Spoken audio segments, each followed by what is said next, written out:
Hello friends, আজ যারা diet করার কথা ভাবছো তারা এই ভিডিও এখনই বন্ধ করে দাও, কারণ আজকের রান্নাটা দেখলে ডায়েট নিজে থেকেই রিজাইন দিয়ে দেবে। চিংড়ি মাছ দিয়ে পুঁই মিচুরি এমন একটা কম্বিনেশন যেটা দেখলেই ভাত আপনা আপনি বেড়ে যায়। রান্নাঘর থেকে এমন গন্ধ বেরোবে যে যে প্রতিবেশী কোনোদিনও আসে না সেও এসে বলবে, কি গো, কি রান্না হচ্ছে। তাহলে আর দেরি না করে চলুন বানিয়ে ফেলি এই ডায়েট নষ্ট করা সুপারহিট রেসিপি। এখানে নিয়েছি শিম, পুঁই মেচুরি, বেগুন, পেঁয়াজ ডাঁটা আর আলু। এখানে নিয়েছি বেশ কিছুটা রসুন কুচি আর পেঁয়াজ কুচি। এবার এখানে আমি গ্যাসেতে একটা কড়াই বসিয়ে দিলাম, দিয়ে দিলাম পরিমাণ মতো সর্ষের তেল। তেলটা গরম হওয়ার পর আমি দিয়ে দেব চিংড়ি মাছ।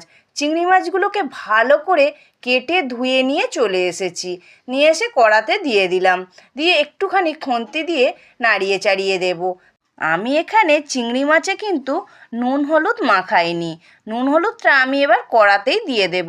আপনারা মনে করলে চিংড়ি মাছটা ধুয়ে নিয়ে এসে ওতেও নুন হলুদ মাখিয়ে নিয়ে তারপর ভাজতে পারেন। দেখুন আমার এখানে পরিমাণ মতো নুন হলুদ দেওয়া হয়ে গেছে চিংড়ি মাছে। এবার চিংড়ি মাছটা দিয়ে নুন হলুদটা ভালো করে নাড়িয়ে চাড়িয়ে নিয়ে একটু সুন্দর করে লাল লাল করে ভেজে নেব। এই রান্নাটা খুব ফ্যান্সিও না, আবার খুব মডার্নও না, কিন্তু জানো তো এর স্বাদে আছে ঘরের উষ্ণতা, নিজের মানুষের ছোঁয়া। বন্ধুরা, আমার এখানে চিংড়ি মাছটা ভাজা হয়ে গেছে, আমি একটা পাত্রে নামিয়ে রেখে দিলাম।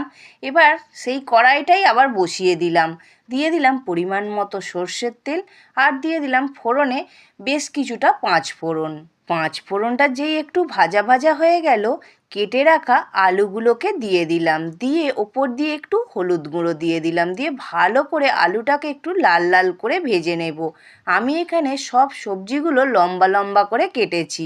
সব সবজিগুলো একটু লম্বা লম্বা করে কাটবেন, যাতে খুব সুন্দর হয় এই চিংড়ি মাছ দিয়ে পুঁই মিচুরির চচ্চড়িটা।